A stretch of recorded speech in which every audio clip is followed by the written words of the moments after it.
কলকাতা থেকে মাত্র 1 ঘন্টা দূরে এত সুন্দর পিসফুল একটা জায়গা আছে, অনেস্টলি আগে জানতামই না। যদি তোমরা শহরের কোলাহল থেকে একটু ব্রেক নিয়ে বন্ধু, ফ্যামিলি বা স্পেশাল কারোর সাথে নেচারের মধ্যে একটা পারফেক্ট উইকেন্ড কাটাতে চাও, তাহলে এই প্লেসটা তোমাদের ডেফিনেটলি ভালো লাগবে। আমরা গেছিলাম ডায়মন্ড হারবারের কাছে উষ্ঠিতে ব্রিদিং আউট রিসর্টে। এখানে ঢুকতে ফার্স্ট থিং যেটা ভালো লাগবে সেটা হলো এখানকার ভাইবটা। একদিকে সুন্দর পুল ভিউ মাড কটেজেস আর অন্যদিকে দুর্গাবাড়ি থিমে তৈরি লেক ভিউ রুমস। পুরো জায়গাটার মধ্যে আছে একটা শান্ত গ্রাম বাংলার ছোঁয়া, but with all modern amenities. এখানে পৌঁছতেই আমাদের দেওয়া হলো ওয়েলকাম ড্রিঙ্কস। তারপর কাতলা মাছ আর মাটন দিয়ে জমিয়ে লাঞ্চ সেরে সুইমিং পুলের পাশে কাটিয়েছিলাম একটা সুন্দর বিকেল। আর চাইলে তোমরা এখানে এক্সপ্লোরও করতে পারো দারুণ সব ফান অ্যাক্টিভিটিস।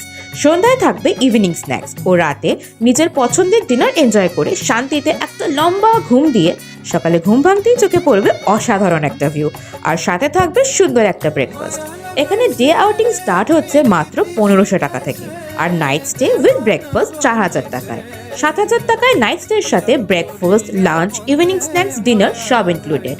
তাই বন্ধু, পরিবার বা প্রিয় মানুষদের সাথে একটু কোয়ালিটি টাইম স্পেন্ড করতে চাইলে এই রিসর্টে একবার ঘুরে আসতেই পারো। বাকি সব ডিটেলস থাকলো ক্যাপশনে।